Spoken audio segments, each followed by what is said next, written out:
సంక్రాంతి ముందు రోజే భోగి మంటలు ఎందుకు వేస్తారో తెలుసా? అయితే ఈ వీడియోలో చెప్తాను, చూడండి. మకర సూర్యుడు మనోహరంగా ప్రకాశించడానికి ముందు భోగి మంటల రూపంలో హారతుని స్వీకరించడం జరుగుతుంది. ఇంద్రుడు వర్షకారకుడై ప్రకృతికి పచ్చదనాన్ని ప్రసాదించడంతో పాటు పంటల్ని పుష్కలంగా పండించడానికి దోహదం చేస్తాడు.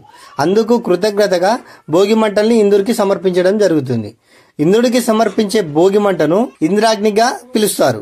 అలాగే ద్వాపర యుగంలో కూడా ఆనందోత్సవంగా భోగిని నిర్వహించేవారని భాగవతంలో పేర్కొనడం జరిగింది.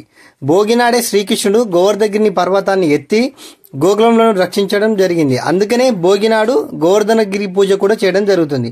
భోగి సందర్భంగా గొబ్బి గౌరి వ్రతాన్ని చేస్తారు. ఇంటి ముందు అలంకరించే ముగ్గులో పెద్ద గొబ్బెమ్మను, దాని చుట్టూ చిన్న గొబ్బెమ్మలను కూడా పెడతారు.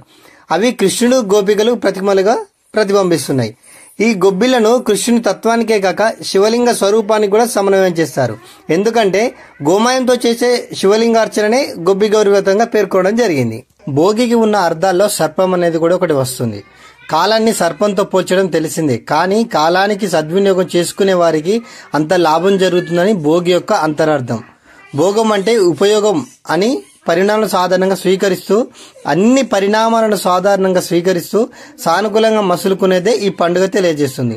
గోవిందుడు, గోదాదేవి, గొబ్బెమ్మలు, గోమాత అనే ఈ 4 అంశాల నేపథ్యంలోనే ప్రకృతిలోని పూర్ణత్వాన్ని ప్రదర్శించాలని, అందుకు భోగినాడు సాంప్రదాయాలు ఉపయుక్తమవుతాయని పాత్ర చిత్తమని ప్రకటించింది. నేటి భోగి పర్వం రేపటి సమైక్య క్రాంతి సంక్రాంతికి సంకేతంగా నిలిచింది. సంక్రాంతి సంబరాల్లో తొలి వేడుక భోగి. సాంప్రదాయ వైభవానికి ఇది మనోజ్ఞ వేదిక. సస్యలక్ష్మి అనుగ్రహంతో సంపదలు దక్కిన తరువాత ఆ ధనాన్ని, ఆనందాన్ని అందరితో సమిష్టిగా పంచుకోవాలనే ఆకాంక్ష భోగి నేపథ్యంలో వ్యక్తమవుతుంది. పంచుకోవడం, సంతోషం పెరగాలనేది ఈ పండుగ పరమార్థం.